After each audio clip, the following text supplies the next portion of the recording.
Meus amigos do canal, eu, Lopão, falando de embuchamento de suspensão, porque o barulho na suspensão é grande. E no caso desse carro aqui, um Azira que estava com muito barulho nas bandejas. Olha só como a solução é simples e você gasta menos dinheiro, muito menos do que você imagina. Acompanhe o vídeo que vai ser muito bom para seu esclarecimento. Vamos lá.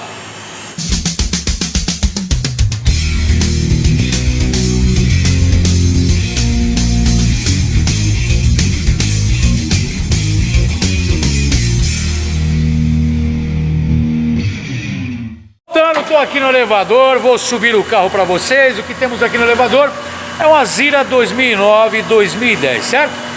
Muito barulho na suspensão. Foi lá para a concessionária, lá na concessionária valores absurdos, porque na concessionária é peça nova, claro. Mas o que eu quero dar uma explicação para vocês aqui, ó. Estando embaixo do carro, o sistema de embuchamento sempre é o mesmo, certo?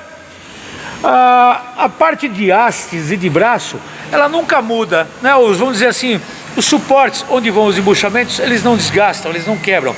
O que tem que ser mudado é o embuchamento. E aqui na SP você tem a possibilidade de fazer um embuchamento injetado. Olha, sensacional. É um método muito melhor do que as buchas convencionais que você compra na autopeça e você vai encaixar ali através de prensa. Embuchamento injetado é diferente e a durabilidade é muito melhor e o preço é quase o mesmo. Por isso, você que está vendo esse vídeo, tem um Azira, carro da linha Hyundai, não perca a oportunidade. A bandeja já não está mais aqui, né? Já tirei, tá vendo? Está desmontado aqui, ó. Já está desmontado aqui porque eu já tirei e já está sendo embuchada neste momento.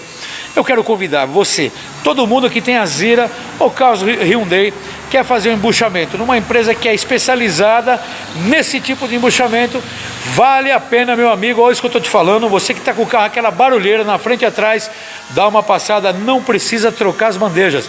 Vamos fazer um embuchamento injetado e vai ficar muito bom, certo?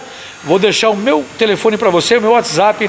Lopão, viu o vídeo da SP, tudo você falando aqui do Azira, mas o meu carro é outro modelo, não tem problema. A informação é a mesma. Marque o meu WhatsApp, 011 970 98 1106 e fala com o Lopão. Vem aqui na SP, vem visitar o diagnóstico gratuito. Você não paga para o diagnóstico e você vai saber exatamente o que precisa ser feito no seu veículo, tá legal? Eu aguardo uma visita sua. Vem me visitar, Lopão aqui do Grupo SP.